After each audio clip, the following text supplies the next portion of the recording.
I like anime, so I should move to Japan. That's kind of how some people's thinking works in relation to wanting to move to Japan. I don't think that should be your top priority. マトカが参ります。ご注意ください。Hey friends, so because of my experience living in Japan as well as my YouTube channel kind of being surrounded around Japanese culture and things about Japan in general, I get asked the same question a lot, which is, should I move to Japan? And I think this is a super valid question for people who really want to be in Japan but don't necessarily know if it's the right fit, if they're going to be able to survive in Japan, or just be able to find happiness and find that place in Japan, which I completely get. It's a very valid argument. And if you watch my video about the travel ban in Japan, as well as just me thinking about next steps to getting back to Japan, I feel like there are a lot of points that you guys can relate to that. I'm still even on my own journey of should I move back to Japan? But because I have a little bit of experience to back it up, being in Japan for over a year and going to language school, I thought that I could help you guys out and we can kind of narrow down some of the reasons that you might want to go to Japan and some of the reasons why maybe you shouldn't go to Japan even if you want to. Because there are some goals that you should set before moving to Japan, and there are some things that maybe you shouldn't move to Japan if these are the only things that you're thinking about. I just hope this video helps if you guys have any hesitancy with moving to Japan or thinking about moving to Japan. And if you like content like this, make sure to like the video and subscribe for similar content about Japan, Japanese, anime, and just my life if you want to get to know me a little better. The reason that I hear the most about why people want to move to Japan is because anime.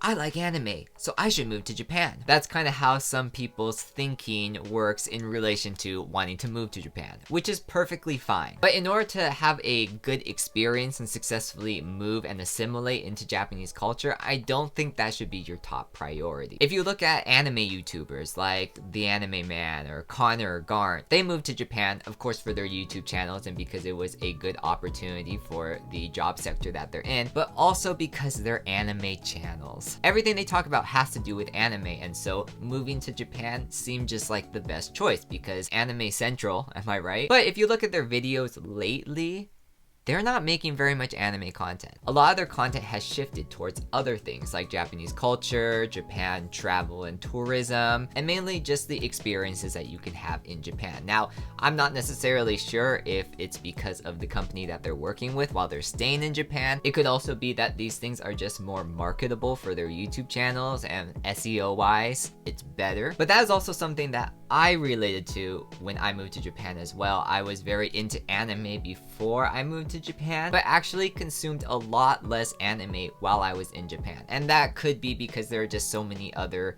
things to do. I was gonna say cooler things to do.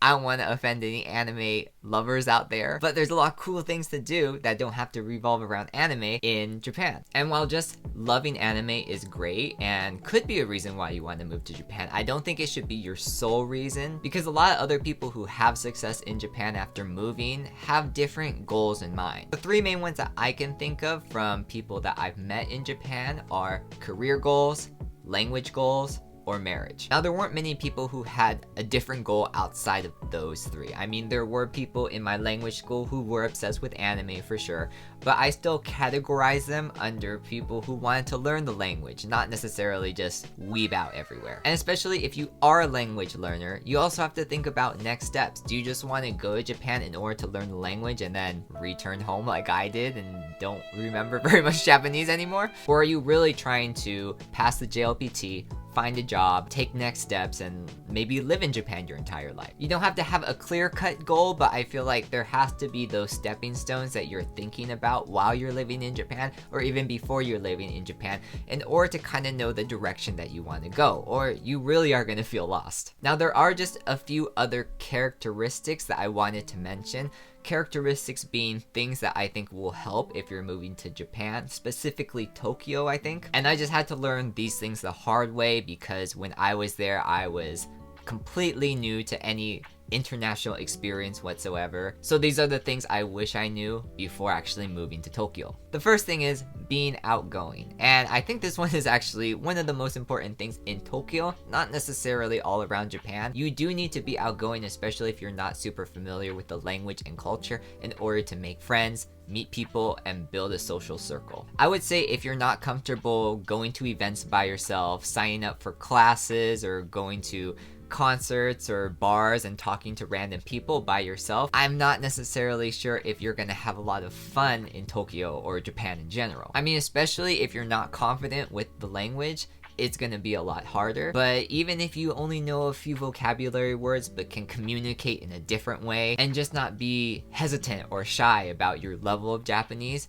that helps so much, and it helps build your confidence as well as you use it more. Otherwise, you might turn into a hikikomori and kind of just not have a good time in Japan. The next thing is Japanese level, and if you're going to Japan in order to learn Japanese, I think that's great. There are just a few things you need to know. Language school in Japan is completely different from, let's say, a language school at a community college or in high school. It's going to be a complete immersion experience from day one, even if you have no experience using Japanese in your life. So if that is already a little scary and uncomfortable, I highly recommend preparing a little Japanese before you go. And also keep in mind that everything you do outside of your language school or outside of learning language is going to be completely in Japanese. Like finding an apartment, like going grocery shopping, like registering your address at the municipal office. Now, I'd like to say when I moved to Japan that I had zero Japanese experience, but that would kind of be a lie because I did know the very, very basics and was able to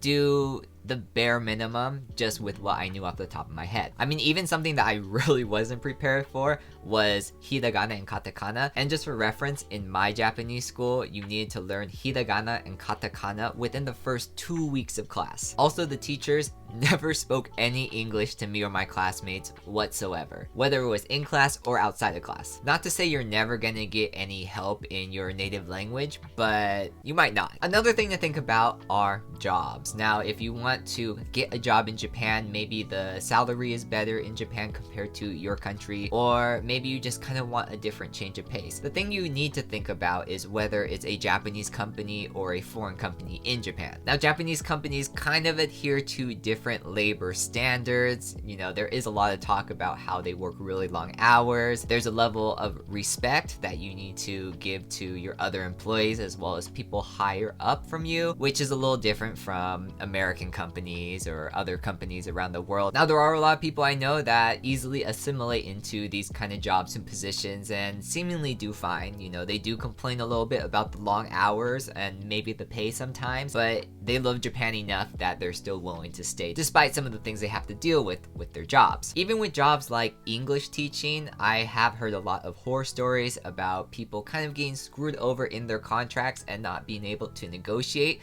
because maybe they didn't have an understanding of Japanese, or they're just bound by the company rules. And I'm just out here trying to, you know, make sure you guys have a good experience if you end up moving or living in Japan. So these are just some of the things that you might need to watch out for. And finally, food. Now, there aren't very many complaints about food, let's be honest. The food is amazing. I just want to go back and be there specifically for the food. It's actually a lot cheaper than you would expect as well. Now, this is a little different if you have a food allergy or diet per se. Let's say you are gluten-free or gluten intolerant. Well, life may be a little difficult for you because soy sauce is one of the main components to a lot of dishes, and bread is very, very popular. There aren't a whole lot of gluten-free options, and if there are, you're going to need to know the terminology in order to ask for it. The same goes for people who are vegan. It's important to know the kanji for different ingredients that you know you're not able to eat, so that you can look at the ingredient list when you're in a konbini or ask when you're at a restaurant. Because unlike California per se, they're not gonna really say if it's gluten-free or vegetarian on the menu. I just know that some of my friends have had difficulties while traveling in Japan with food allergies, and one of my friends is also living in Japan and is vegan, and she does have to watch out for certain things that they sell because you don't necessarily know if there's meat in it until you read the ingredients list. To summarize everything so far, I feel like if you want to move to Japan, just because of the fact that you like anime, it might be better to weigh your options a little more and kind of just think about it. I'm not saying that loving anime, loving Japanese culture is not a reason to move to Japan. I think it completely is. But also looking a little farther ahead might benefit you as well. From my experience, especially if you're enrolling in a language school, I think there should be at least some kind of end goal that you want to achieve.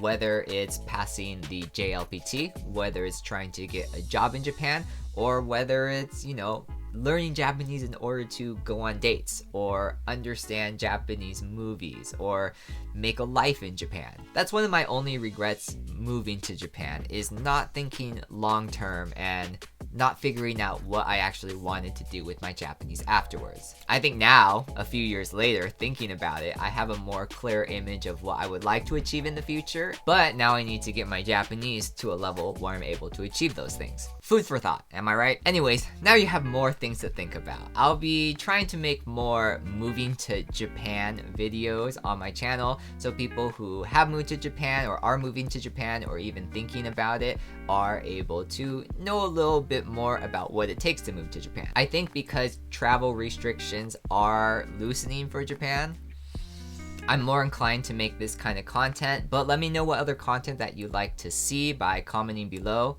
and I'll see you next time. Peace.